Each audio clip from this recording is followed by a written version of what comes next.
In any case, let me introduce my ticket. I'm not running by myself.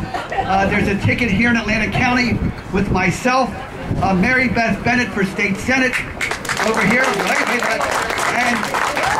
and Joe McDevitt for freeholder. Now, Joe McDevitt's not with us today. He's in Lady Star of the State Church. His son, Robert, I believe, has his first communion today. So as much as we all want to be at every possible political event, we do have to look after the things that are most important, and that's the family, and I'm so glad he's there and not with us today. But anyway, let me introduce a remarkable woman, Marybeth Bennett, Republican candidate for state senate.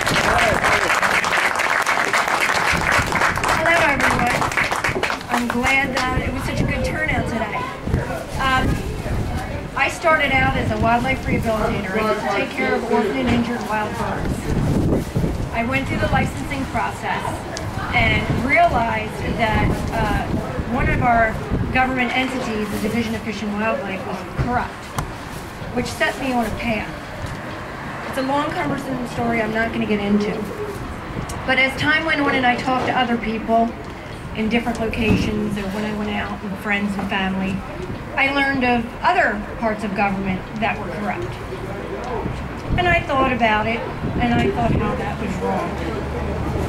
I ended up with Liberty and Prosperity, and many friends and actually even family members have pushed me to run for legislation. And I thought, no, I'm not going to do that. Then I got my tax bill in for my property tax. And I said, this is enough. I had to fight my assessment. I'm looking at my neighbors, my friends, my families working 2 and 3 jobs. They're losing their full-time jobs, having to work part-time jobs, and they're getting less money, so they're not even making up the amount of money for a full-time salary. I've had enough.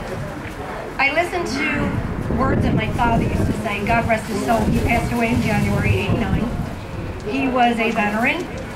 He served in the Korean War. He was in a MASH unit. He was a surgeon there. And he used to tell me that one person could make a difference. But you can't make a difference unless you step up to the plate and do something different to change things. So I took my father's words, which I respect, and I decided to do something. And as I decided to do something, I thought about all of our other veterans that have gone out and fought for us to have our rights. They've died. They've watched their brothers die, their friends, and they've really gone through a lot to be able to give me the right to stand here today and run for office.